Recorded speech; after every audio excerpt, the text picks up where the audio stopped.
Hey there, film fans. I'm Jeff. I'm Dave.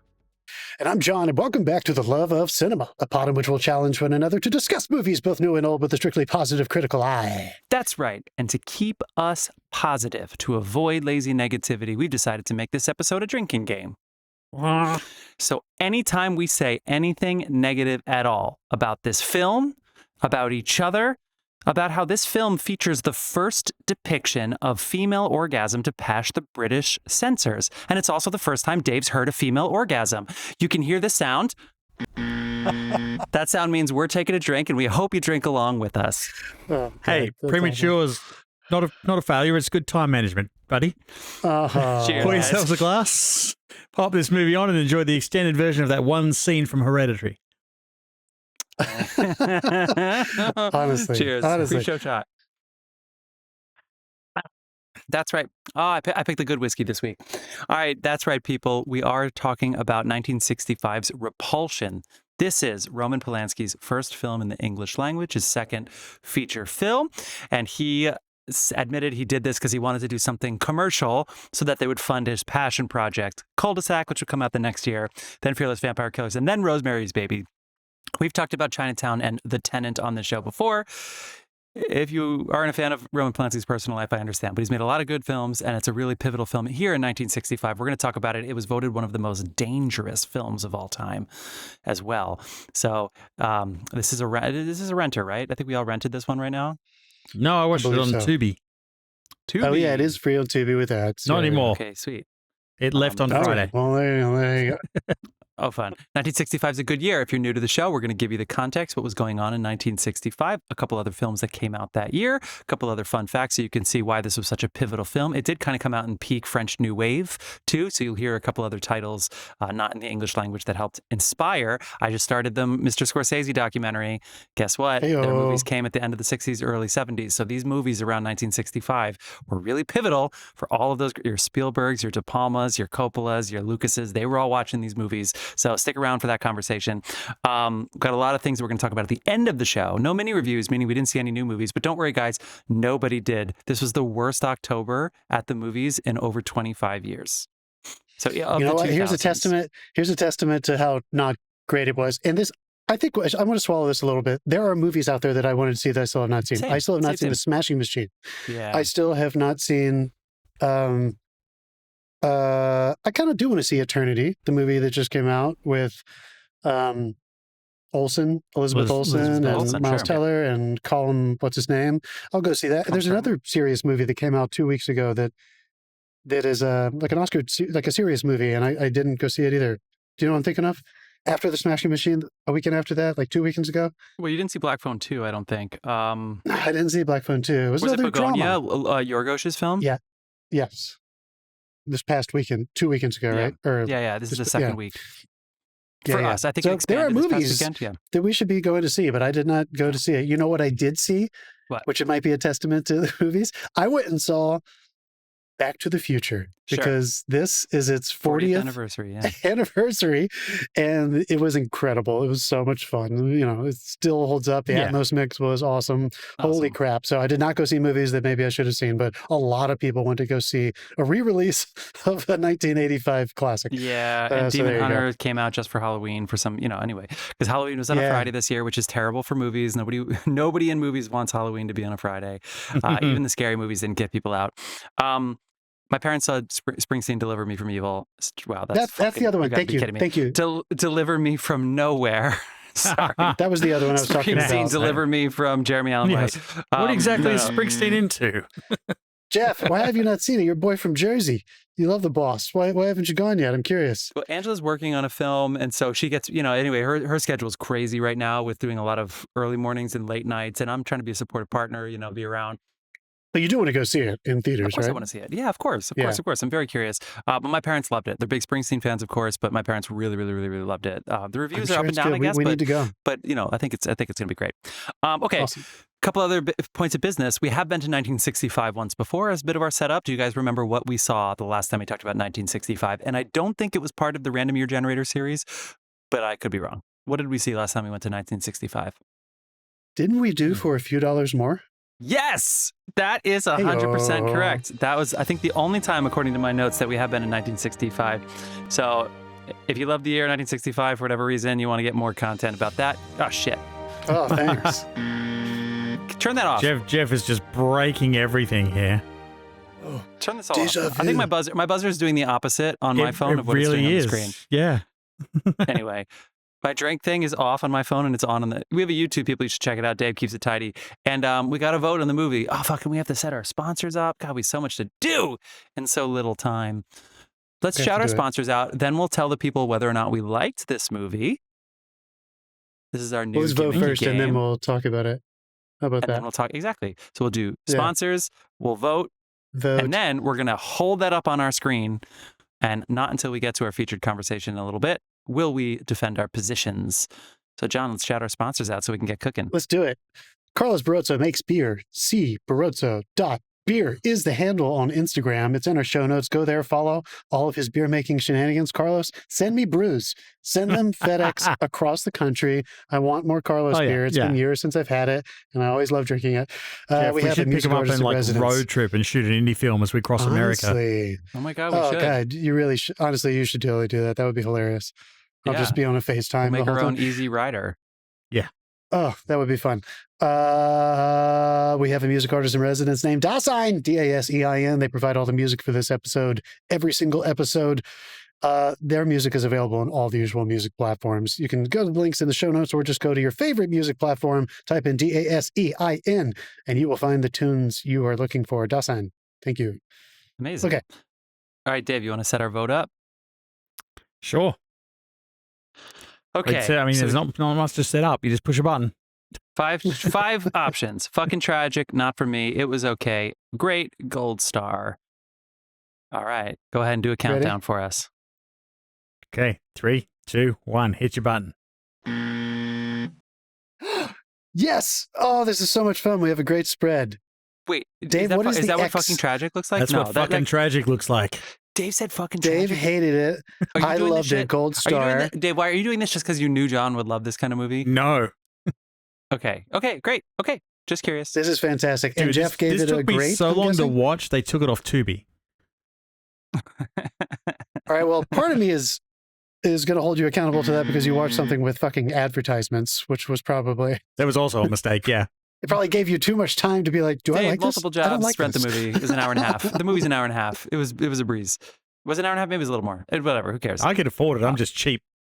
I'm going to explain. I will say I was between, and I won't say if I was between okay or gold star. I was between, and then until the end of the movie. The end of the movie sold me. Okay, in one direction or the other. Okay, whatever. Do you want to do news or anything? Do we kind of cover news? Do you want to get right to the film? What do you think?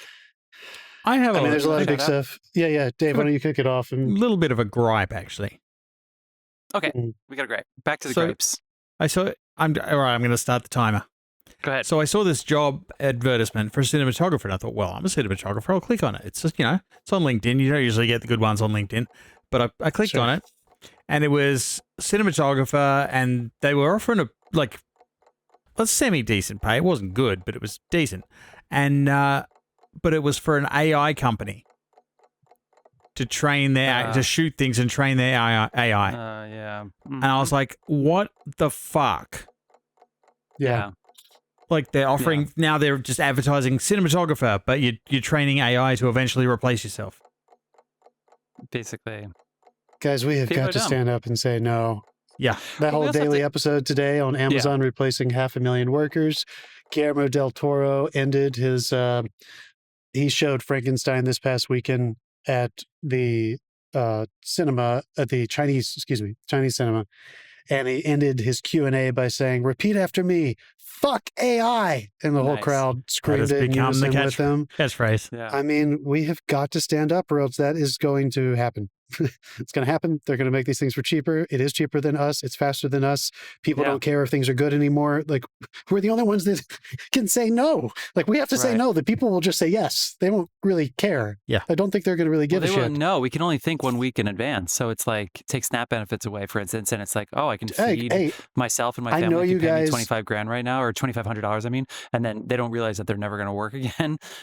Because for sure them. We're already to exaggerate. We're on. I'm not really on the social medias, but I do watch YouTube sometimes. You can no longer. They're not required to put like Sonora on there. Yeah, like there are videos that are. It's already happening. Mm-hmm. They're what not the fuck is required going to happen when children grow up and certain things that aren't YouTube, but they don't. They're not all the time. They label it, but YouTube definitely doesn't. What are these kids going to grow up thinking? They're going to grow up thinking your German Shepherd can kick a soccer ball and and grow two heads and spin in a circle. That's pretty much the last time I saw one put together like that. They're not going to appreciate human ingenuity. Real problems. Okay. Paramount is definitely still going after Warner Brothers, but they've turned them down again, and now Netflix and Comcast are trying to buy them up. Yep. That's pretty scary. Yeah. That this could turn into a world where Netflix, the fucking mothership, which has done some really cool stuff. I'm not even hating on Netflix. I thought WGA said they would strike if Netflix. No, that was Paramount. Did, but Paramount got it. I think they should strike. I don't know why that argument would change. That would turn Paramount into a fucking mega studio. I mean, what would Netflix be? It would become. Netflix would be the biggest. Yeah, I mean, that would turn it into something entirely different, wouldn't it? It's all really scary. I mean, and I know we have to roll with the changes, but there's some really big stuff happening. Those kinds of mergers and acquisitions happen every 10 to 20 years in Hollywood. And this is a massive one that I think would change everything. Disney, did you guys see they pulled out of the sports rights on YouTube? I have YouTube TV, so I got the... They just lifted all of the Disney channels out of there. Yep. And you know what wasn't getting covered? Because I don't blame news media outlets, but I feel like I could use a little bit more about this. You know what they did acquire, Disney? Right around the same time that they didn't get this deal with Google, they acquired Fubo, which basically has all the channels too. Not quite as many as YouTube TV, but now they're basically just competitors with YouTube TV. But they have weird leverage because they have networks. Yeah. Now they have the second largest pay to stream. Yeah. It's like how Amazon is a marketplace and also sells its own products that it knows what we want because it takes our algorithm. So it's working so many different angles of this game, so to compete with the Walmart or to compete with the mall or whatever, Amazon's winning that game by a lot. That is basically what's becoming Disney. And I feel like nobody's talking about that Fubo deal. Not that anybody cares about Fubo, but is Disney now able to distribute all these other channels that Fubo carries? Because why would they ever make that Google deal? Why would they ever make that? They're going to sit there and fuck you. Don't get YouTube TV because you'll never get ESPN or ABC. Come to us and we have all of the networks. I feel like they're just competitors. That's exactly but I'm not seeing that in the news. So maybe I'm missing something, but no, as somebody who has YouTube TV, I'm a little worried for sure. No, I think really too. It's just weird, folks. Anyone who's listening, there are big changes that happen every now and then. Like I said, this with what's happening with the unknowns of AI, it's making the industry unusually precarious. And what happens when that happens, unfortunately, they usually go for middle of the road, safe kinds of productions that are just wide audience. Yeah. We've seen this happen before. So you know what? I'm going to put this out there. I was talking about this with my brother yesterday. You know what we need? We need some of our greatest filmmakers to prove that you do not need $150 million to make good stuff. We need to prove that we can bring production costs down through innovation and not need that kind of money for Scorsese to make a movie. Well, it's funny because Fast and the Furious is working on that right now because they can't get the money to make the finale of the two-parter they set up. Oh, yeah. I did hear that, too. Yeah. They wanted 190, didn't they? And they can't get it. Yeah, it's like, nope. Well, if you listen to The Daily, Matt Bellany had Black Bear's Teddy Schwartzman on last week, and they are big in self-distributing. What did I say? Yeah. Did I say the bear? I don't know what the fuck I'm talking about. You said The They're Daily. big in self-distributing movies. So it's not exactly the Blumhouse model, but it's essentially low budgets, honoring auteurs, giving them a lot of autonomy, and hoping, and they're starting to get a little risky, kind of like A24 and Blumhouse did, where they started increasing their budgets maybe a little soon, so taking on that big risk. But maybe self-distributing, I hope maybe it's not just for Taylor Swift. Maybe not maybe Ryan Coogler around the Fruitvale Station era. Maybe they will get instead of trying to get Creed, Black Panther, maybe they will be like, hey, you can self-distribute your next movie and have a little bit more money to make it even better. While we're on the subject of cinemas, I didn't get, we skipped last week, so I didn't really get to rant about my my Tron experience. Another majestic experience in the AMC Dude, Times Square. I haven't been to Times Square. No, not Times Square. Sorry, Lincoln Center AMC for a while, and I went up there to see Tron Ares in 3D. No, sorry, 3D, just IMAX. Just IMAX. So in Cinema One, in the big, yeah. Yeah, and I went in, and we're sitting there, and we get all through the pre-show, and then the screen just goes blank. And we're sitting there, Finally, someone goes out. They finally come back in and go, hey, we're having trouble with the projector. We'll see if we can get it running within 20 minutes. And then they walk back in like 20 minutes later. Sorry, everyone, the show's cancelled. Bye. And you can't even put on a fucking IMAX screening. And apparently a friend of mine the next day went to go there, and they cancelled their screening 20 minutes before they were supposed to get there, like because they get there right on showtime. So they cancelled that screening and then made the rest of the day sold out on the website so that you couldn't go to a later screening. God. They can't even put a fucking movie on now. And that's one of the crown jewel IMAX theaters in the world. And IMAX, folks, anyone who knows about IMAX, they literally have live feeds into their headquarters of every single showing that is happening around the world. So they saw that happen, freaked out like Mission Control. Somebody got fucking fired, and then they couldn't fix it the next day. Like, because I've met the management at Times Square AMC. They are not Times Square. I'm used to saying Times Square. And that 15-year-old was like, I don't know, dude. No, she's been there for like fucking 24 years. Wow, like running that theater. She knows what's going on. But I think it's the people above her won't pay for a projectionist to be on site, so they have to call a projectionist and wait for that projectionist to call them back. Isn't that shocking though? That IMAX would not require that in a contract deal.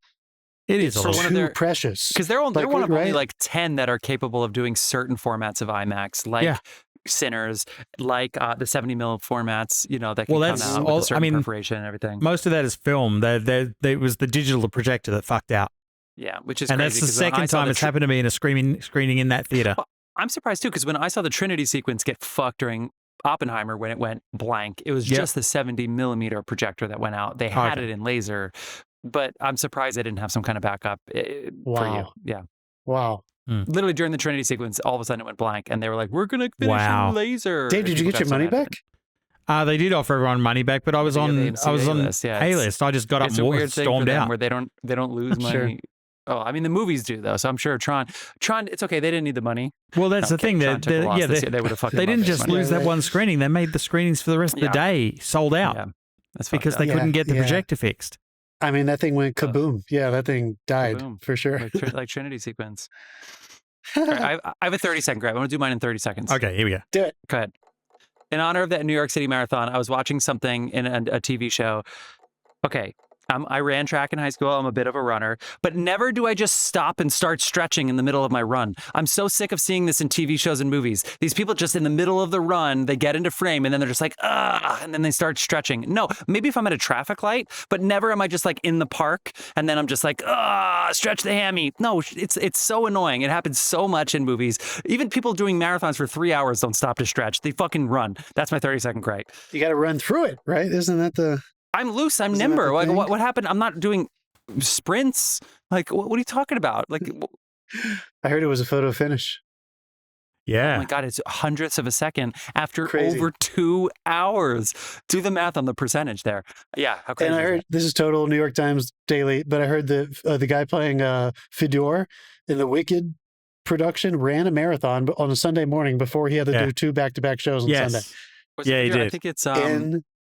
It was Fior, I think it's Fierro. I said Fedor. It's Fierro. Thank you. Fierro, the guy who turned it into Dancing Through Life. It was a hat. That's another character in the show. Fedora is a hat. Which is funny because I was behind somebody. Fedora. I was behind somebody on the stairs today who was wearing the jacket and the medal because apparently the day after you still have to let everybody know that you ran the marathon the day before. And he was not doing well on the subway stairs. He could not climb up the stairs. So imagine him. It was Barney.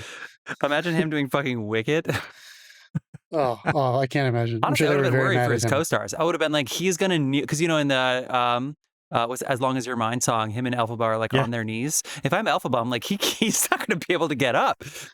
How much you want to bet, Jeff, that he took a stretch in the middle of that show? About somewhere on stage, he was like, "Give me a second." In the middle of the show. What about his entrance? He's backstage like fucking praying. Like, yeah, he gets in that like he gets wheeled in a car in his entrance. I've seen the show way too many times. He like steps up and just like fucking face plants. I saw a video of a guy after the marathon try to propose to his fiance, and he gets a cramp so bad that they have to come and massage his leg while he's like holding the ring. It's so like bad. Shit leaking out of him. Anyway, so kudos to you, Jordan Litz. But I have a feeling it wasn't your like strongest performance in Wicked, but it was really cool. You even made it onto like the late night shows. Yeah, you made it on the news, SNL. It's really good. Good for you. What a feat. So in order to pull that off, you had to average 7-minute miles. That's pretty goddamn good. Pretty damn amazing. Good. Yeah. I'm sure he's feeling like shit today. The stage manager stand there with a clock, making sure he makes it. Yeah. I'm sure they were extra nervous. Yeah, for sure. I think that understudy was like, here we go. Today's my day. Okay. All right. Are you guys ready to talk about the film year 1965? We've been here once before. We like to start with the box office. Let's see if you remember films that came out in 1965. What was the highest grossing movie that came out in the year 1965? I feel pretty confident. The Sound of Music. Hey, yo. You're goddamn right. So I decided to look at Box Office Mojo is a joke for this year. They only start in 1977, but I looked at Wikipedia and I looked at the numbers, and they're both having Sound of Music by a very wide margin. Yeah. So the numbers has 161 million tickets sold. I did the average ticket price later, and it is more than $1 a ticket. So I don't know how they got 163 million out of 161 million tickets. If your average ticket price is $3, but whatever. Yeah, it's the AMC ticket fees. Anyway, Wikipedia has $72 million domestic rentals. The numbers has 163 million total worldwide. Who knows what the actual numbers are? But both of them also have the same number 2. Can you guess what the number 2 is?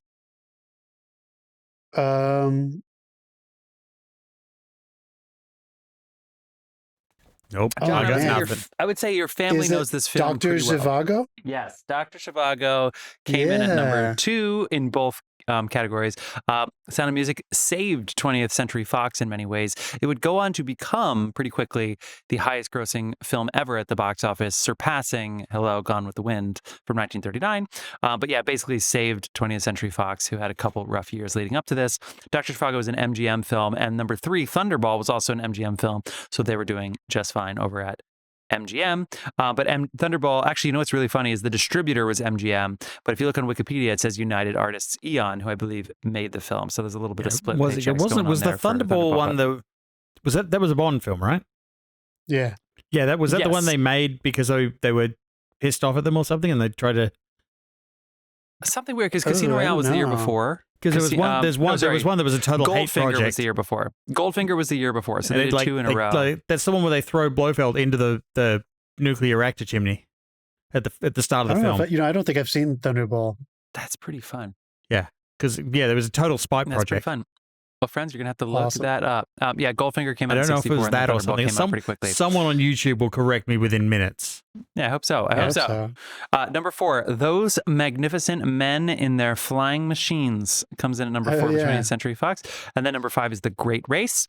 To round out the top 10, you have That Darn Cat with an exclamation point.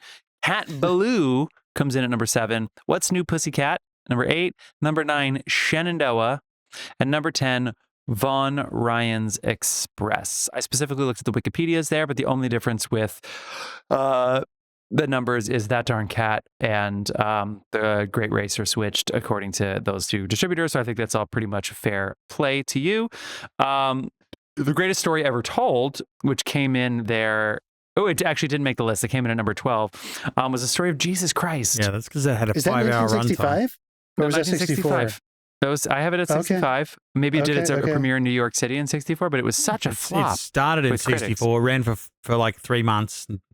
But it was such a flop that it discouraged production of religious epics for many years. Well, they're back, honey. My favorite 10 Commandments was before that, right? So, guys, my favorite title of the year for sure is a movie called Faster, Pussycat, Kill. Can you see that on your list? Yes. Pretty excellent little I don't see it actually. Three thrill-seeking go-go dancers kidnap a young girl and attempt to swindle an old rancher and his 2 sons out of their small fortune. Why did they kidnap the girl? Like, their plot doesn't make sense. Pretty crazy. The girl has nothing to do with it. Another movie that finds its way under the numbers is The Train, which we did. Oh, it was a Frankenheimer film, but that actually came out in 1964, so we added that into the 1964 category. But maybe that was came out in Europe in 64, America in 65 kind of thing, which is pretty common back then, of course. Yada yada yada. Oh, Max von Sydow's debut was in the Greatest Story Ever Told. I would have assumed it would have been in a Bergman film, but this is according to Wikipedia. So how can I know? Like I said, I had to use that one. A Charlie Brown Christmas, the first Peanuts television special, debuted on CBS this year and it became a Christmas tradition. Still running. That's pretty cool. And anything else that I want to interesting in this? Well, I'll just say The Greatest Race kind of flopped a little bit, even though it was in our list. They put too much money into it, so it didn't make its money back. There was a huge vault fire at MGM. This, of course, happens many times, but at Culver City, California, destroyed the only known copies of hundreds of archived silent films, including Lon Chaney's London After Midnight and Greta Garbo's The Divine Woman. Obviously, a lot of vault fires over the years, but this is a bad one for MGM. The Oscar Sound of Music won 5 awards, including Picture and Director. Robert Wise would also win for West Side Story. So love those musicals, Robert Wise. Acting categories, you have Lee Marvin for Kapaloo and Julie Christie for Darling. Out of nowhere, my coworker, Anthony, who's a big-time composer in New York City, and he's composed for like Philharmonic and stuff, he saw Darling at a special screening at the Film Forum because he loves the Film Forum, and he said it was amazing. He loved watching Darling. Because it's a fucking John Schlesinger film, dude. He does not fuck around. So Julie Christie would win the Oscar for that. And she plays this sexually promiscuous person. The Shampoo is going to come out, and it's like not too long after. So you're talking like the French New Wave was influencing a whole lot of stuff here in the 1965, right? Sexual promiscuity here, getting into the American film. We hadn't even had orgasms on screen yet. I mean, this is pretty fucking crazy, right? Well, no, the British didn't. Yeah, well, at least certainly, this one was by audio only, but the British probably still haven't. But... Well, America didn't, but it was probably, they had different, whatever, who gives a shit? I don't know, I'm not an expert on that. Shelley Winters would win for A Patch of Blue and Martin Balsam for 1,000 Crowns. Here we go, are you ready? So the Palme d'Or would go to The Knack and How to Get It by Richard Lester, that's a UK film. The Golden Lion would go to Vogue Stella dell'Orsa, which is Sandra of 1,000 Delights. Sounds sexy. Directed by Visconti from Italy. That's a name that's come up in these kinds of segments before. And then the Golden Bear at the Berlin Film Festival would go to Alphaville, directed by Jean-Luc Godard. Again, a big pioneer in the French New Wave. France and Italy both, I think, distributed that for, so Alphaville and the Golden Bear. Any other movies you want to talk about this year? Godard comes up in that Mr. Scorsese documentary. I'm glad you called out Darling. I wanted to call out War and Peace. I wanted to call out Redbeard, Kurosawa. I wanted to call out Sidney Lumet's The Hill, which is a very not popular Lumet film, but it's so good, starring Sean Connery in the middle of his Bond, age, but doing something totally different, an interesting prisoner of war movie. This movie called The Collector. A movie called Guide by Vijay Anand, which is, I've never seen it, but it's supposed to be amazing. And one of Agnes Varda's films, Happiness, which is also supposed to be one of her better movies. And I've never seen that, but that is supposed to be a fantastic movie that came out this year. Wow. Easy breezy.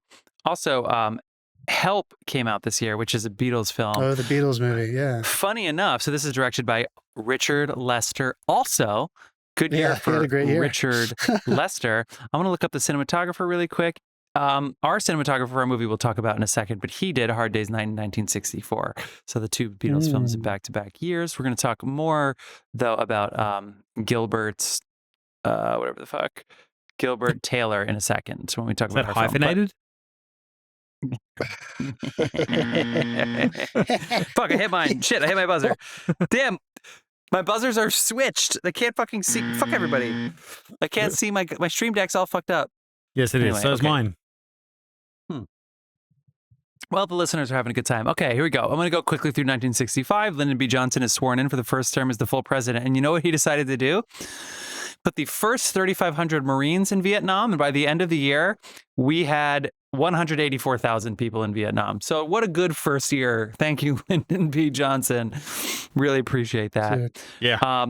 a lot of political like deaths and stuff. So we have Churchill passed away this year. Malcolm X was assassinated this year. Bloody Sunday in Selma was this year. The United States decides to occupy the Dominican Republic this year. Again, LBJ, way to get started, bro. Way to really dive. Of course, he was already the president, but like, now that officially won an election, it's his, I'll give that a fucking man. No, the Indo-Pakistani War was this year. Russia crash landed on the moon. They didn't have any people on that flight, but they definitely crashed on the moon after a successful mission of photographing possible landing sites for the Apollo program. Actually, no, sorry. The Americans crashed Ranger 8 there. And no, that was right. I was totally right. And then Gemini 3, you know what? Fuck it. I'm going to move on. Some stuff was going on with the moon. After an 8-year voyage. Okay, sorry.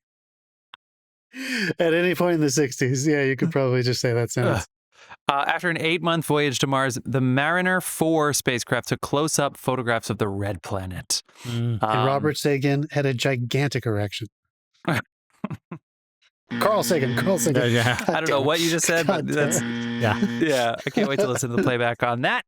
Che Guevara resigns and leaves Cuba this year in 1965, but he's on T-shirts till today. And Ali knocks out Liston in the first round of their rematch. The first round, Ali gets him. But guess what? All this is happening and the U.S. economy was doing great. 5th year of expansion, people. Inflation was pretty low. Unemployment was the lowest it's been in years. The Federal Cigarette Labeling and Advertising Act of 1965 was a good distraction from all that foreign policy we were talking about with LBJ. So the bill required cigarette makers to print health warnings on cigarette packages about the harmful effects of smoking in 1965. And everybody listened and stopped smoking. Yeah. In 1965, $1 could buy you the following: a movie ticket. Shit. I was wrong about what I said before. Wow. Not the first time. 3 gallons of gas. I don't know if that's true. 20 first-class stamps, a gallon of milk, a package of 10 Gillette razor blades, a bottle of 100 Bufferin tablets. Dude, $1? Gillette razor blades are like 35 fucking bucks now for like 10 of them. Yeah, or they're free if you find a place that isn't locked up. You know what I mean? Yeah. It's the exact same things that are in that product too. They haven't changed it. They haven't changed at all. Plastic. Yeah. And they're like sharks, metal. man. They don't need to evolve. Yeah. And they Like make how you bleed. Like how X-ray machines are still from the 70s and yet they cost $1,000. Way more than $1,000. way more. Anyway, a double-decker hamburger with French fries, salad, and ice cream for dessert would all cost $1. John, at the restaurant we worked at, how much would one double hamburger with fries, a side salad, and ice cream for dessert cost? $46. Yeah, I think it'd be about $46. And that, by the way, didn't include a drink, and that's for one person. Okay, cool. And the place pretended to be a diner. Okay. The Today Show began to colorize, yada, yada, yada. Apple Jacks, Bar One, Bounty paper towels, Gatorade, Honeycomb, and SpaghettiOs all appeared in the marketplace for the first time here in 1965. Baby names, they decided to... Baby names, they only gave me 8 again. I got 4 and 4 instead of 10. Okay. Guess what? Both their names are on there. Michael, John, David, and James. There we go. For the boys. And for the ladies, Lisa, Mary, was Karen, mine higher? and Kimberly. Was mine higher? I don't know how this works, Dave. I just fucking copy and paste that shit. You know, you think I'm doing a deep dive into this? Median household income was $6,900. A gain of $310 from the year before. A gallon of non-fat milk cost 95 cents. All right, I'm going to skip the prices because we already did some of them.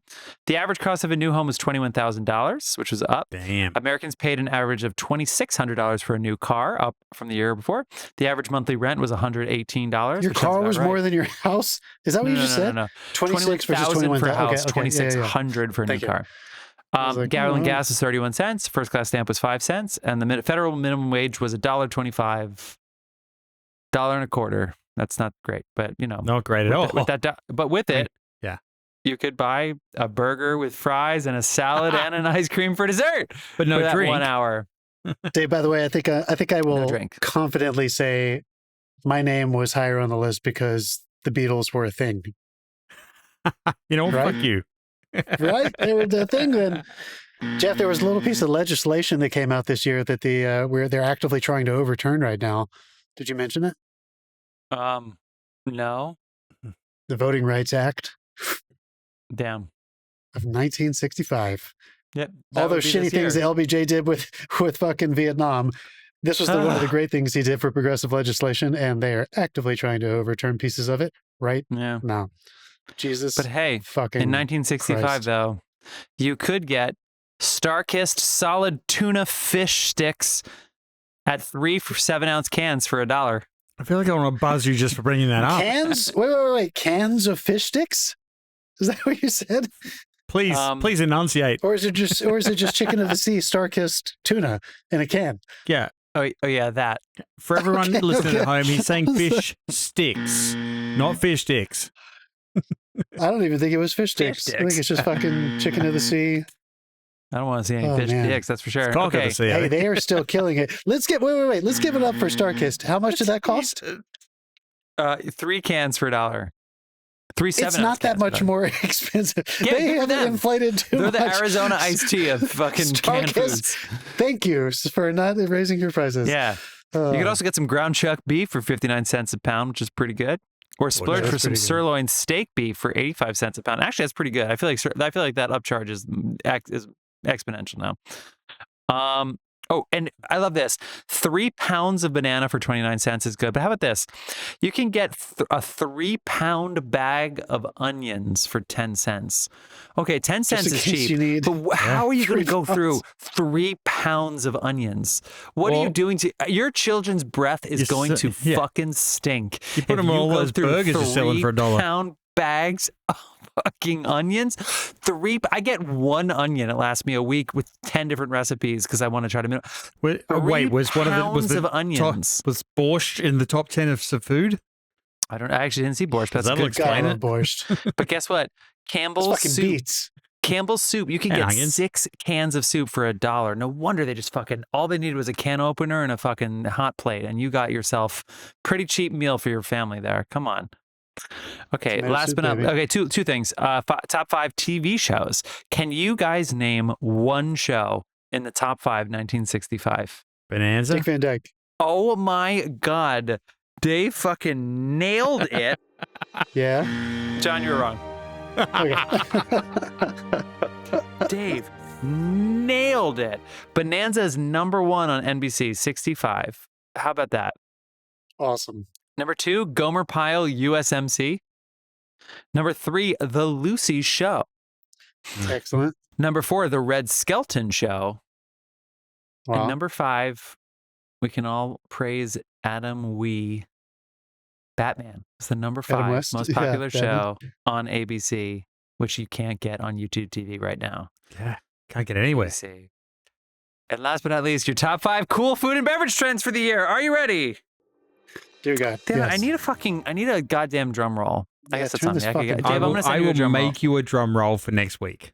Thank you so much. You. Okay. Fucking hell. Top 10. Number 10. Get Dasline to make us a drum roll. John. Number 10. Waldorf salad. Ooh. I I feel like that would be salad. owned by the Chinese now. Waldorf salad, number 10. Number 9. The hotel is. Tunnel of fudge cake. Tunnel of fudge cake. I feel like that's a precursor. Is this like a 1960s American Pie thing? Ooh. So much butt stuff. That's what Dave pictures when he thinks of tunnel. Oh, God. Okay. Tunnel of fudge. Number 8. Tuna noodle casserole. Somebody's tuna fucking that fudge noodle cake. casserole. But if you have cheap tuna in a can, Have you guys ever had tuna casserole? You've never had it? I'm going to throw up about something else in a second. Oh, come on. With noodles?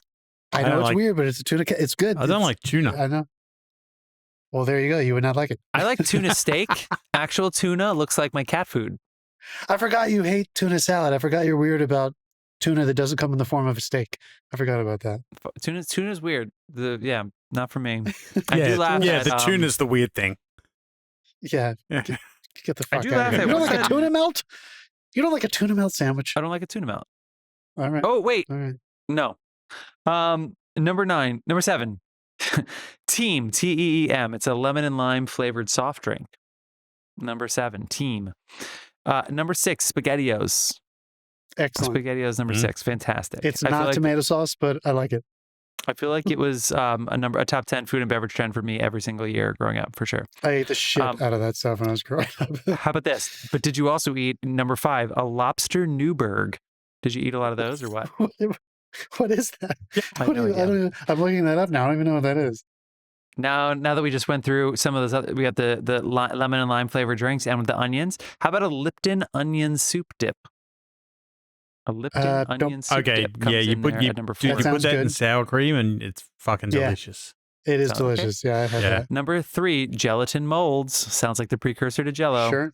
It was. Sure. Number 2, we've had this before, frozen TV dinners. They don't specifically say Swanson, but Swanson had a good year. 69 cents a piece. A full dinner for 69 cents. Damn. Yeah. I'm sure incredible. it had 100% real nutrients too.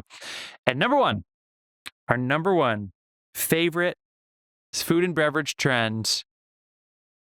I'm looking at my thing. There's like nothing that I can do that's going to be a good sound effect for this. Fuck you, John. Sure. Baked Alaska. Baked Alaska is a returning champion here at number 1. Those are your top. A few seafood dishes really, really killing it in 1965. What was going on there? I'm sure we weren't ruining the ocean floor with nets, just fucking trapping like fish back then. Here, in everyone was. Jeff, we don't do that. We've never done that. We don't do that. And also, was it fish? Do you think? Nope. Was it baked Alaska or baked Alaska or baked Alaskan? You know what it is. It's probably like baked middle of Iowa, powder compressed from some corn. They're still working off the war rations. It's not that long after they had a surplus they had to get through. Oh my God, it's so good. Right. Okay. Well, friends, I think it's time for us to move into our featured segment here to talk about Repulsion 1965. It's about to get ugly. Are you ready? Oh, Dave. I'm going to get my six-pack. You didn't even say I didn't like it. You went to fucking terrible. Fucking tragic. Sorry. All right. Dave thought it was fucking tragic. John thought he gave it a gold star. I said it was great. Repulsion 1965. I'm ready. Yeah. Hold my beer, Dave said. Oh, my other joke I was going to do, let's see if you guys remember this from the movie because we took a week off, but I feel like all of us watched this movie last week. About how we better get back and see what that old bitch Dave wants. Remember that line in the movie when all of a sudden they just go like, we better get back and see what that old bitch wants. And I was like, what? Is it the boyfriend of her sister? It has to be. I don't remember what else it would be, but actually it might have been the store. It might have been like going back to... No, it was the woman who ran the salon, and she was going back in to see the woman that they put the makeup on. Yeah, that's right. Yes. That's the woman who ran the manicure. Yeah. Okay. And it was entirely appropriate. Yeah. I'm gonna read. Oh, by the way, I bought this movie on Prime because it was only $4.99. It was only like $1.50 more, so I own it forever. Wow. Dave, what's the refund policy on that? You can come over and watch it. Yeah, you do not own it. It's one way to guarantee I never come to your house. All right, I'm gonna read the. It's gonna be on me. Just for buying it. Well, I bought it before I watched it. Fucking buzzword. I was like, if I'm gonna rent it, like if I get 2 watches, it's basically like $1 more. Yeah. No. Okay, it was written by Gérard Brach, and Polanski. They co-wrote it, or at least Polanski took a credit. But let me talk as we prep. I'm gonna give you the IMDb description, but let's go ahead and talk about Gilbert Taylor for just a half a second. Cinematographer Gilbert Taylor had done about 20 movies or so, including one that says She Didn't Say No, which sounds totally like somebody that Roman Polanski would want to hire. You know what I mean, guys? I don't want to buzz myself just for hearing that. No. I guess the proverbial buzz for Roman Polanski for sure. Like that's super fucked up, but you're probably right. Anyway, but about 20 movies or so before this movie, in 1964, the year before this movie came out, A Hard Day's Night, as we talked about before, Ferry Across Mercy, Hide and Seek, and I don't know if you guys have heard of this movie, Dr. Strangelove. Oh, Gilbert Taylor was the cinematographer on. Sure. He would go on to do Cul-de-sac with Polanski the next year, and then just a couple other movies. I don't know if you've heard of The Omen. How about the John Badham Dracula starring Frank Langella? And he was the DP for Star Wars. Oh my God. Gilbert Taylor was the DP for Star Wars. And guess what? He was not nominated for an Oscar. It's funny you should mention that because the cinematography is the only thing I liked about this movie. Well, the dude's a legend. How about that? Right. No Oscar nominations because they didn't nominate Star Wars. Was not nominated for it won best editing and like the visual effects and all this stuff and didn't win. Did he fight with Lucas like the whole time. Oh, I'm sure. Like How would you apparently it not? was a terrible situation for And I'm George sure So he the was man thrilled has the about George patience Lucas. of a fucking saint, is what you're saying. And I'm sure he was thrilled about all of the special effects shots being shot not by him too. I'm sure he was thrilled about that. Maybe that's why he didn't get nominated, is because they found out that like the effects team was doing all the shots without him, basically in a completely different continent. Yeah. Yeah, what's Anyway. his name? Who's that great guy at ILM that did like John all those Dykstra? shots? There were a couple of them. There were like 6 Yeah. of them, but anyway, Oh, okay. dude, who did all of the anyway. Okay. I'm going to go ahead and read the IMDb description, and then, my friends, we are going to move on. Repulsion, available to rent or on Tubi with a bunch of ads that apparently ruin the Well, movie. no, it's not anymore. Oh, because it's November? Yeah, it left on Friday, That's what we Which get for was- taking a week off. which was the day I watched it.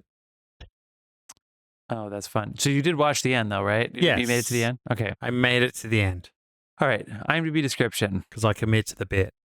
Okay. A withdrawn young manicurist who lives with her sister sinks into a deep depression.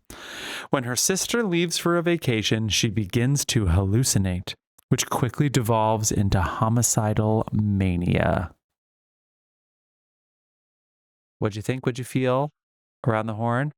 Catherine Deneuve is a French actress who's the lead of this movie. Otherwise, no names that you'd probably hear of. What'd you think? What'd you feel? Take it away, John. We got to start with you because we can't start with Dave. We got to start with you. Sure, yeah. I was going to offer that up as well Really? before Dave shits all over it. I want you to go last, Really? Dave. We'll go from best to worst here. I loved this movie because of its simplicity. I loved how it was basically in a sense, and I mean this with the utmost respect, it was almost like the most glorified, fleshed out short film I had ever seen. Like it's so effective with his ability to use production design and practical effects to create the sensation and sound design and all of the filmmaking elements to compress the world around her without giving you too much information, almost no information about her, what she's going through. You just understand very simply this woman is depressed and she believes that the world and her apartment are against her and are turning against her and creating all these hallucinations. And it leads her very simply to start acting upon those hallucinations in a murderous way. And I just thought the way it escalated was so simple and so effective. And I was so unnerved by some of those sequences. I got to say, you guys, those, we can spoil this movie. It's old. There are a few scenes there where she feels and sees in a hallucination that she is being attacked by a male figure in her bed. Yeah. And the first time that happens, and the second and the third, but the first time that happens, he plays it in silence. And it was one of the most horrifying things I had ever seen. It's what I loved about this movie, and I've been watching some other, like it's October, or it was October, and we've all been watching some horror movies, I'm sure. This movie stayed so grounded psychologically that the psychological horror was played so realistically, even though I knew that they weren't real, that I was deeply affected.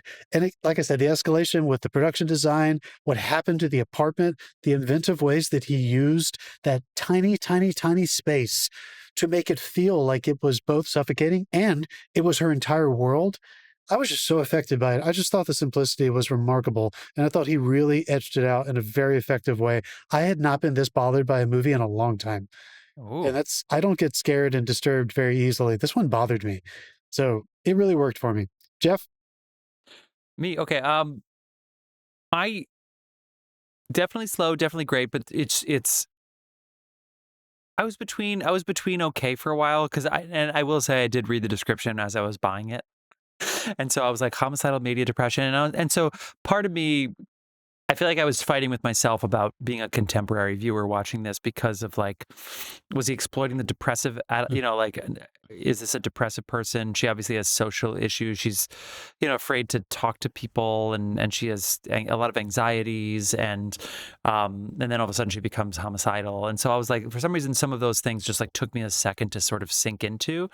And then somewhere around halfway, yes, the rape sequences seemed very real. And also knowing that this came out around the time of the French New Wave, which is very expressive, very liberating sexually and otherwise. But even with depiction, to sort of soften the prudity that was leading up to this. But there's somewhere in there where it seems not satirical, of course, but it seems like her reality was so real in so many ways. But so much of the movie and so many of the scenes I was watching was lifted out of reality for me, where I felt like I was in dream sequences. And that I thought was really well accomplished by him. I couldn't tell if I was in a very grounded reality or in a very clear hallucination myself watching this movie. And so I think that is why it was most successful for me. Dave? Awesome. Yeah. Look, I'm going to start with the things I liked. Okay. The cinematography played with shadows and reflections, and I really dug that.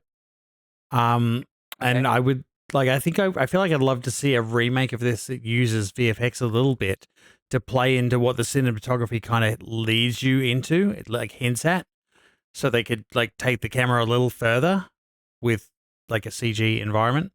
And I really love they're using just an open hallway with doors as a framing device.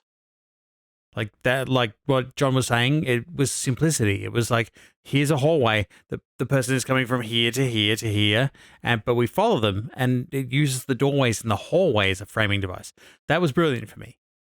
I did like the practical effect where the wall splits open and you can see the pulsating goo inside it. How did they do that? Got me. They did that so got me many good. Of those. That was the big one that you just mentioned, but they did a lot of That was the big one. That got me good. But there's just not enough to keep me interested in this case. You fucking hated it? I really did. It meandered through a light situational storyline that relies on the last half of the film to leave an impact. You spend 45 minutes establishing that this girl might be a bit fucking twitchy. And they literally just repeat the same plot point again and again and again. It's she's not well. She's not well. She can't cope here. She can't cope here. She can't cope here. And we finally get to what's going to happen when they leave her alone. But we're 40 minutes in at that point. I was bored shitless. Really? Yeah. It was slow for me. I admitted that too. I kind of found the main character a little annoying. So I didn't really care about her journey. It was okay. Okay. You've been left in the apartment and now you're hallucinating. And I get I think that's so. Don't you feel like that's intentional though? One of the things about horror is you don't explain why, which they did a great effect, but it was just lost on me. It didn't resonate with me at all. That unlikability of somebody suffering from mental illness, man, it's easy to. I don't know if anybody is listening to this has been in relationships with people or have friends or family who have struggled with depression, especially. There's just something so unlikable about people who act like that. And it's one of the tough push and pulls when you're in relationships or have family members who struggle with that kind of thing, because it's so, you're so unmotivated to want to like them. Maybe because you just want them to come on, get with it. Maybe I just didn't like the movie reminding me that I'm a shitty person. No. And of course I'm being kind of binary with that, but I found that very intentional. She was the malaise and the attitude that she had, even the dynamic with her sister, everybody was trying to pull her forward and she just wouldn't do anything right. Right? There was nothing she could do correct. And I thought that she was intentionally unlikable. I think for me, it was almost I felt the slingshot being pulled back was, something is going to happen here. Yeah. We are, it is bright neon lights telling you there's something wrong with this woman. I just didn't know how far they were going to go.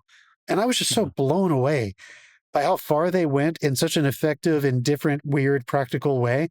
And I love cinema. I go to cinema to try to understand human experiences that I haven't experienced myself. I know some people read books to do that. Some people get music. I think movies, when they're doing it really well, it's more acute than any other medium for me. This is one of those movies from a female perspective. And of course, the irony is not lost on me that the man who made this was eventually accused of some horrible stuff. But this is one of those movies that made me feel viscerally that anxiety that a lot of women have towards men. Any man, all men. And we can debate whether or not there was a causality because of the very last shot. I'm curious if you guys felt like that final shot told us something about the beginning of the origin story of why this anxiety exists. But dude, when her suitor, the man who you think is actually trying to date her because he actually likes her, when he breaks into her apartment, oh man, I was fucking on edge. I was jittery. So I was like, motherfucker, you're going to get stabbed. I didn't think she was going to fucking kill him. I didn't see that coming. I did not think she was going to do that. Yeah, and I like that she it wasn't bludgeons just like him to death. It's funny that we watched this like basically for the Halloween season.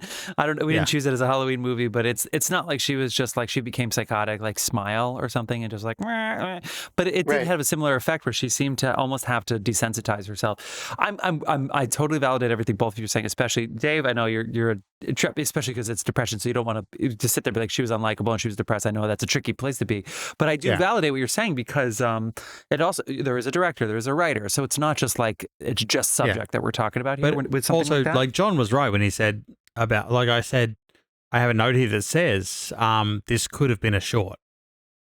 I felt like the scene, like when she's just in the bed emoting, it was like, okay, let's roll on that, let's roll on that, let's roll on that.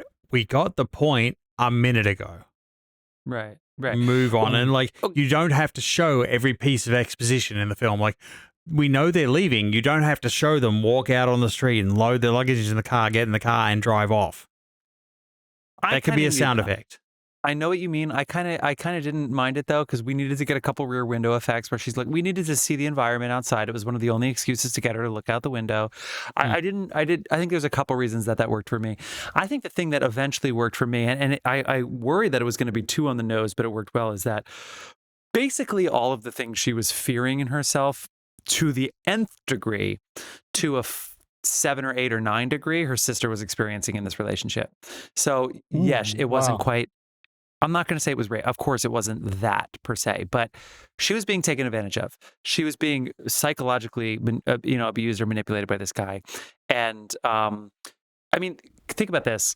They come back from the trip. They were gone during all of these. The whole breakdown basically happens while her sister and they're having an affair.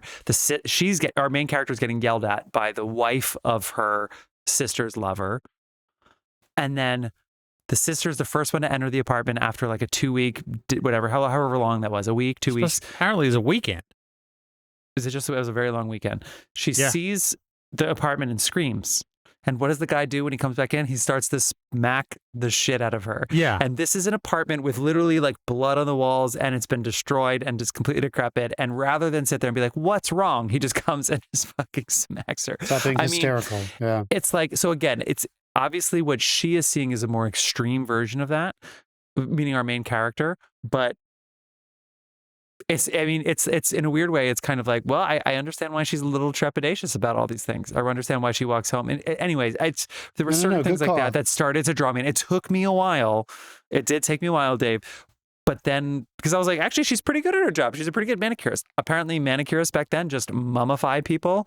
And I didn't exactly know what a manicurist was. I was like, oh, these people passed out with like, I thought we were in the Twilight Zone for a second. And then, of course, that sequence where she's bad at her job was fucking I can't believe I got through my whole rant without getting buzzed once. Like I should have been buzzed like 15 times. No, because you made good, honest points. But just to finish up what I'm saying too, the manicure scene works really well too, because when it rains, it pours. And then she goes on. Anyway, once she loses her job at the manicurist, there's basically nowhere to go. So then when the suitor comes and he breaks in and it's like fucking all bets are off. I enjoyed the reality though. Nightmares are coming true. And yeah. I enjoyed the reality of it felt like we were watching days pass and there were sometimes we were validated by the external reality when her boss was like, you can't just not come into work for 3 days. Yeah. That doesn't work. Very simply. So I enjoyed that there was her lie and all that kind of stuff. Yeah. Yeah, that accountability made sense to me. And you missed 3 days of work because your aunt's in town. Yeah, all of it. Yeah, it's good. Yep. You know what Polanski is very effective at in this movie and in all of his movies, and it must come from that European sensibility where a lot of people live in apartments, and I think New Yorkers can really resonate with this as well. The tenant, Rosemary's Baby, for sure. All those tenants coming into the apartment and observing her, and all of his movies give you that sense of like these strangers there's judgment, they're almost a part of it. You know what I mean? Like it almost feels like all of it is being elevated by the fact that there are all these people who were so close to her and did nothing. You know, and wanted nothing to do with her. The few interactions we saw with the dog lady, for instance, they were like, "What? Why are you talking to me? Leave me alone." And then all of a sudden, when there's something wrong, they go, "What?" And then all of a sudden, they want to pay attention. What's that great essay, that philosophical essay about the concept of a door and how of a joke it is? Like human beings were like, I have closed this 2-inch thing between us, which means now there is no. That shit Dude, is I was more like, I've lived in that share house where like there's like people fucking in the next room, and I don't mean like the house we shared. I mean like back in Australia. Thanks, Dave. I lived in a house. I lived in a house where I had a workmate that moved into the room down the hall, and one of the other guys from the workplace came around, and they fucking went at it. And dude, you could not turn the South Park movie up loud enough. I'm convinced to this day they were both faking it down the other end of the hallway, like for my benefit or something. Yeah. But yeah. So all right, Jeff, I guess I want to spin the positive light on your criticism for that, because I do understand why somebody would watch this movie and say that there was so little plot, there was so little, and then what? It was so, the next step was never so different enough so that you felt like story was driving her character to new places, that I actually found myself sinking into that in a really real way. I stopped expecting any kind of story, and I was just watching character. Yeah. And moments like her listening to the horror of her sister have sex. When you're having a like psychotic episode, the beats repeat. Exactly. So, it feels, and I felt trapped in that with her. And it was just so, I never felt like he repeated the cinema language in terms of like what they were doing with effects or sound or where she was in terms of the apartment. I never felt like, even though we were just in this apartment, so of course she was in similar places, I never felt like it was so repetitive that I felt like he was telling me this is supposed to feel repetitive. I felt like he was saying, yes, she's here, but it feels like this now. See, I got the impression like, because the walls broke multiple times throughout the film, but there was only one time. It was like, wow, we can only afford one bag of cow guts for like the inside of this wall. Yeah, maybe. And the rest of the time come was on, just dude. When that dude pushed open her door and moved the armoire, that didn't fuck with you. And when she looked over in her bed and he was there again, and okay, the fast glimpse of something in the mirror that got me. Yeah, I'll give you that. When the mirror moved, and if I'm not wrong, was that the first use of music apart from the walking band? And don't get me started on those guys. No, I think that because that jazz, because it was like this jazzy musician. Like it was like, I feel like it was there a lot. It sounded like street. Okay, because that was the first music stab. Was there a lot. It was the first music stab, I think. It was there. It was there a lot for the last half hour. Yeah. Remind me of the mirror. Why am I forgetting that moment? The mirror moved. It was on a door and it moved, and you saw something in the reflection. There was a stab of music at the same time. I was like, oh yeah, and she saw a guy behind her, right? And he wasn't there. Yeah. That was a good one. I'll give you that one. That was good. The hallucinations it went back and forth from these moments of pure psychological horror. And this is all right. So this might be the simplicity of this movie. Again, I've taken us here before to we're in our meeting with our whiteboards, and we're talking about how we're going to make this movie. I feel like Polanski very simply said, we are going to go back and forth. This script takes us between two scenarios. One is we are trapped with her, as Jeff said. You said it so well earlier about how I wasn't sure if I was in these dreamscapes or if she was experiencing this, and it was so heightened that it didn't necessarily feel like it was unreal because it was real for her. Or we're going to be in these scenarios where these men are actually in her life and going beyond a respectable boundary, and they're going to push themselves upon her, and she is going to feel attacked. And there was something about that combination when that landlord showed up. God, that sequence bothered me. I thought that was so good. The blocking was so interesting, and it all took place in a fucking living room. And it built to, again, I just did not think it was going to build to that dramatic climax. And I definitely believed that he was eventually going to push himself upon her. But I just, for some reason, those two things didn't. Waiting for it. I had a note that I deleted, but I was like, I'm calling it right now. The landlord's getting stabbed. Well, and he's good. He's coming in for his money at some point. He's going down. It's good on Polanski that it wasn't what they did. But it's good on Polanski that, like, well, we it's very possible he's going to try to make a move on her. Like, I think it was probably in at least the back of our heads, if not the front of our heads, that was probably going to happen. And I mean, he pulled it off. You know, we talked about this with Fight Guys, Club. yeah, all right. let's hold on for a second. From our discussion, I'm pretty sure like I would watch The Love Guru before I'd watch this movie again, but I'll upgrade. But you myself. can appreciate it just a touch more. Yeah, all right. So he went to not for me. I think we need to respect. Okay, cool. I think, and again, it is not lost to me. But the cinematography was great. It's not lost on me that what I'm about to say was made by someone who was eventually charged with the crimes he was charged with. But there were not a lot of movies that were made this effectively about women's anxiety, fear, repulsion for potentially males attacking them, or just in general, the sexualization and what it does psychologically to women for all time. But at this time in 1965, for someone to actually make a movie that was the tip of the spear and the entire fucking spear was only that's pretty fucking progressive.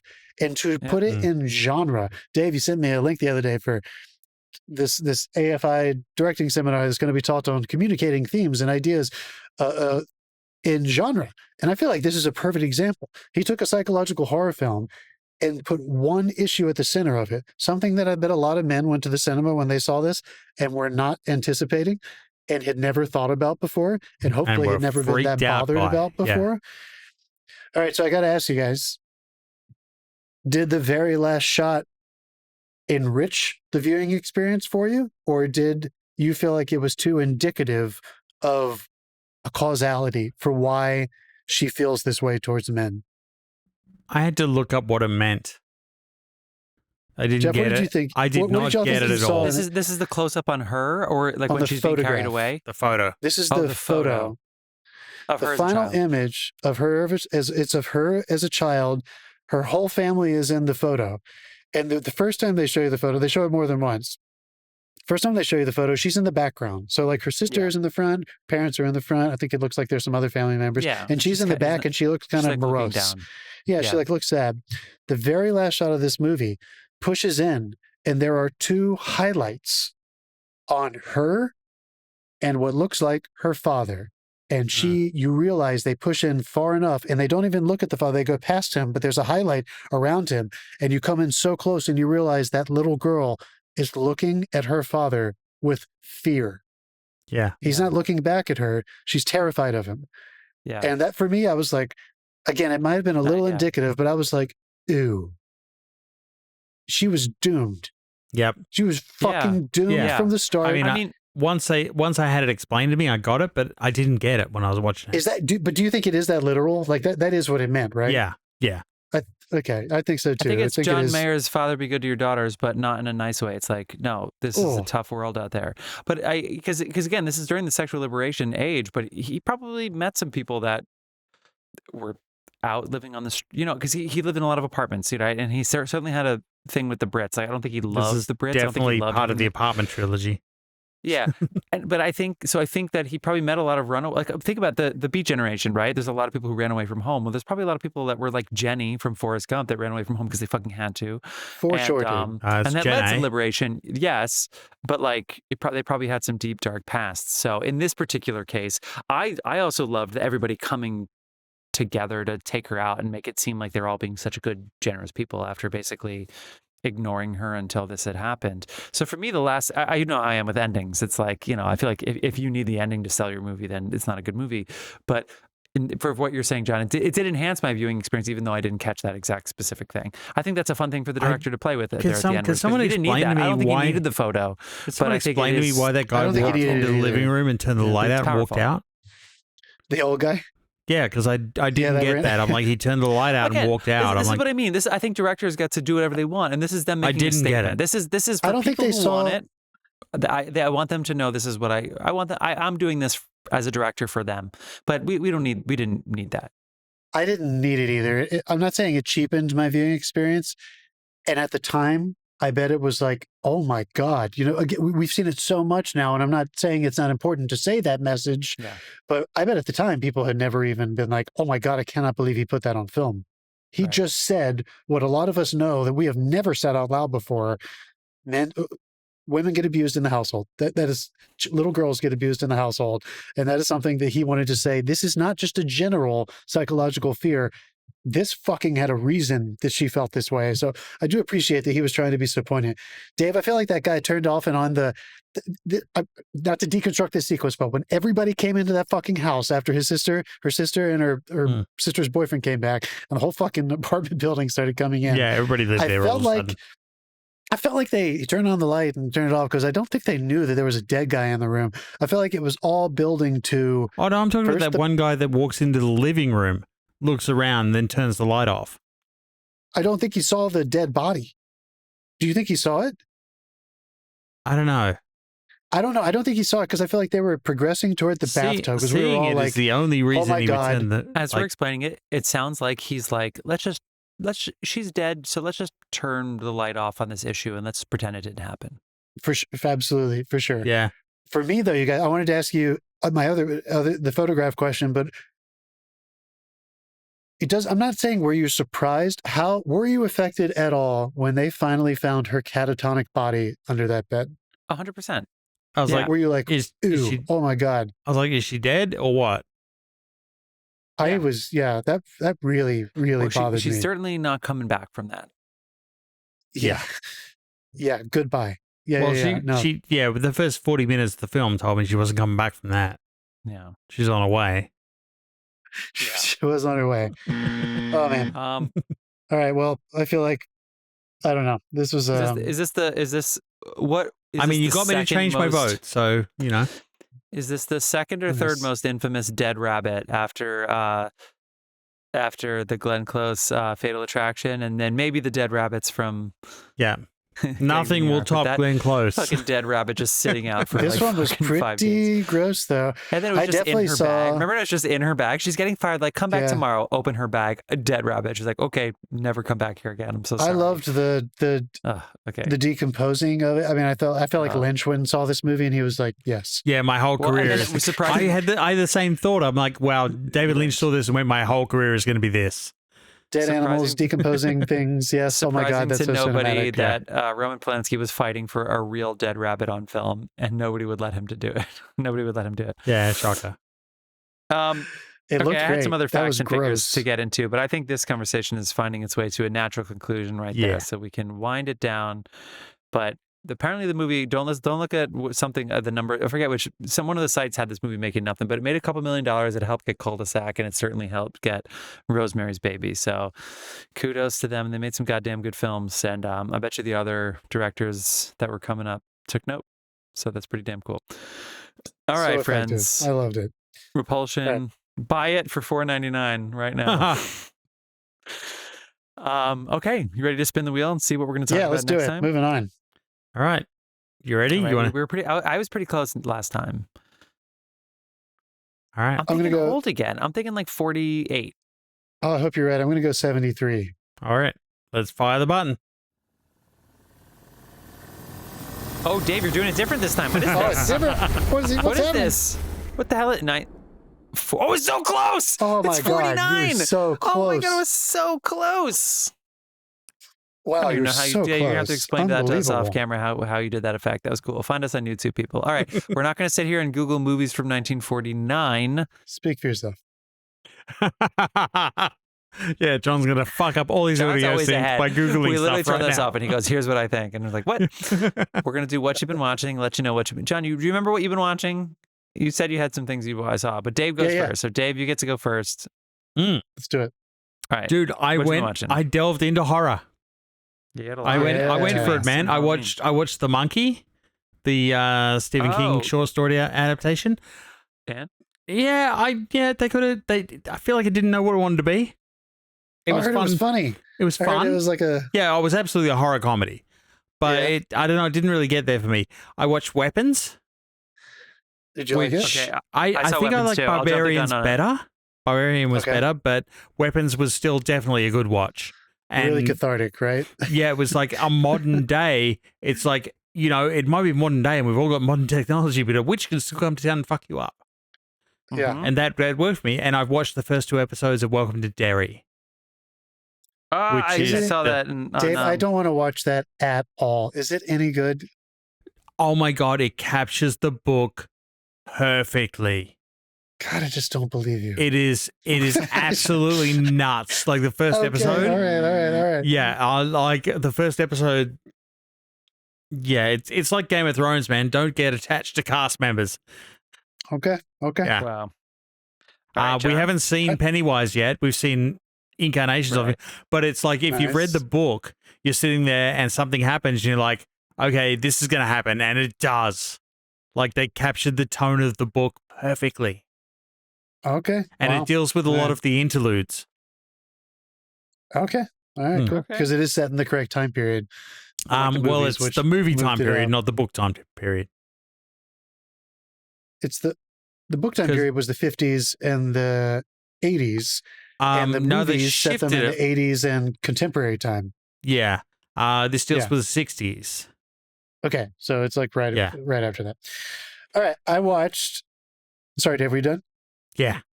I watched for the first week because we took 2 weeks off. Guys, it's a brilliant series on Hulu about the Troubles.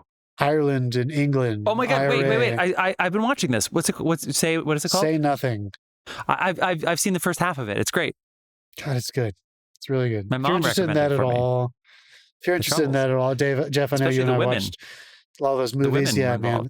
It starts with Sunday Bloody Sunday, which took place in 1965. Did you catch that?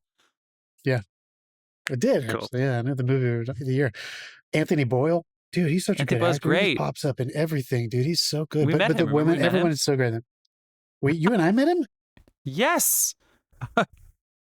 When? Bro, he was in Harry Potter on Broadway. Remember we went to that birthday party during Tech Week of them? Oh my God, dude, that was him? Yeah, and I told him, I said, I can't get tickets to your show because it's sold out. And he says, we can find a way of putting you in. I was like, well, yeah, you got a sandbox back there I can sit in while I watch. I was fucking drunk and I felt like such an idiot. I totally forgot that was him. What the fuck? He told me he would find me a seat in the rafters to watch the show. Anthony Boyle. Really good actor. That's where the live owl ended up. So he's in he keeps popping up. He keeps popping up in a bunch of stuff in different kinds of roles. I'm very impressed. Yeah, he was Who Killed Lincoln? He was John Wilkes Booth in that series. Yeah. Fucking good. And Masters of the Air. No, you're right. And he's fucking in House of Guinness, I think, which I haven't watched any of, but I think he's the lead in that. Anyway, cool. I watched Elizabeth doesn't super love scary stuff, but Dave, to what I was just saying, we watched it part 1 because she had never seen it. And man, I just have trouble with those adaptations. I just don't know if they work. I will warn you, if she doesn't like scary stuff, she's not going to like Welcome to Derry because it's not fucking scary. She thought it was not good. Okay. She didn't think it was scary. She said, we watched the first one, and she watched the first one, and she was like, I pressed play on the second one. Days later, I was like, it's Halloween, we should watch it. And about 20 minutes in, she was like, I don't think I like these movies. And I was like, because they're like, I'll give it the second one. The first one I liked. Just not good. Wait, which movie are you talking about? Or which show? Part 2. 1 and 2. You didn't accidentally press play on the 80s one, did you? No, I like that. I actually kind of like that one. Anyway, we watched it part 1, started at part 2, didn't finish it. Tim Curry is Pennywise? It is what it is. Come on, it's awesome. It is what it is. Awesome. We ended up pressing play on The Haunting of Hill House. Guys, this is the third time I've watched this. I love it. Does that car scene still scare the shit out of you? There's a lot of, Mike Flanagan is good at like emotional horror. And like, it's a lot of like classic gothic ghosty kind of things. Yeah. But Have you done the other Flanagan stuff? Yeah, all of it. Actually, I haven't done I haven't done the Midnight Mass, but I've done Blind Manor. I've done Dave, that director's cut of Dr. Sleep is really good. Yeah, it really is. The last thing I watched, you guys, was this movie because I was like looking up, as I do sometimes, because I'm just not scared of anything that has ever been filmed. I'm not scared. Nothing bothers me. Lynch disturbs me sometimes and scares me. And I often find myself on lists online where I'm like, what is an actual scary movie? And this movie kept getting recommended that is a Belgian and French movie from the 80s called The Vanishing. I watched it last night. And that is it's a disturbing movie, but it's one of those where I'm going to tell you, like, you're watching it and you're like, okay, I think I've been here before. It's a little Hitchcockian, but in like an independent film kind of feel. And then the last scene happens and you're like, I mean, I was like, I have not been here before. I was like, oh my God. It was so uncomfortable that it didn't. Jeff, you might not like it because it kind of took that whole way to get there. But that was a disturbing ending to a movie. I kind of can't believe they made that movie. It was just so unnerving to what that final delivery said. Anyway, that was a disturbing film. Okay. What do you got, Jeff? I finished Only Murders in the Building. All those seasons kind of like, I feel like it's been a while since it's finished, and I've been like, yes, what an awesome ending. But like it stuck the landing for all intents and purposes. It was perfectly fine. Good. I started Task, and I haven't finished it yet, but I know a lot of people that I know have been watching it and have enjoyed it. I watched all of it. Yeah. I started Mr. Scorsese on Apple TV Plus, and obviously I'm loving it, and I want to keep going. Angela and I would have banged out 2 episodes of that, but I'm here talking to you fine folks, so I'm happy about that. But we're definitely both into that. And we watched Weapons as well, Dave. You're here talking. She's sleeping. We did like Weapons. I like the chapter element of it a lot, and there were certain scenes where I definitely like looked over to her and her jaw was like on the ground, which is great. Do you feel like the last scene in that is unintentionally comical? Which movie are you talking about? Weapons. We like from the kids running through the windows. Dude, and stuff, the catharsis of them tearing them up. And of course. My audience was crying with laughter. Yeah. Everybody was screaming. They were laughing so hard. Think of the people, because it shows the people just comfortably in their house, and then 12 kids just fucking plow through the door. Yeah, and then it's like the Ferris Bueller chase if it went horribly fucking wrong. Yeah, I think, and I feel like it's exactly what he intended. Look, maybe it could have been a little scarier. I suppose you're right. And maybe the witch could have been a little bit more fleshed. You know, all of a sudden she put some hair in a stick, and it's broken, and that's it. But like, it was great. I had a great time with it. I think the only reason Barbarian gets my vote over that is because in Barbarian, you're like, what the fuck is... Like, they had such an abrupt change in the middle of that. I thought they put the wrong reel of film in the camera. Yeah, in me the too. projector. When all of a sudden they're in the tunnel. I mean, also, like, how do you get out of the tunnel? You know, whereas I didn't have that. Like when I was in the Barbarian, I was like, how? But he loves doing that thing at the end, like the swan dive off the top of the tower. Like something it's comical, silly, like a silliness. Yeah. It's been 2 weeks. I feel like I watched something Dave, else. But how did when she walks out of that house with the scissors when Jennifer Garner is sleeping? Oh my God! Yeah. What's her name? Jennifer. That is the scariest moment in the movie, and it's like Jennifer Garner. Bullseye, his kind of horror. It's not Garner. Julia. Gardner? Is it Julia Gardner? Yeah. Gardner? And she's in fucking everything now. Remember her name. Yeah. She's so good. I feel like I watched something else because it's been 2 weeks. I can't remember. You watched Say Nothing. You watched half of that. That was a while ago. I just forgot to bring it up on the show. Okay. That good, huh? All right. No, I love it. I was waiting. Fuck everybody. John's sassy tonight. I like it. Wait. I brought it up in the past. I had a weird day. I brought it up in the past. You did a weird day. This whole episode was a metaphor. All right. What happened? We're gonna pick our 1949 movie, and then we'll get right back to you. Listen to some Dasein for 10 seconds, and then we'll bring this thing home. Here we go. Don't go anywhere.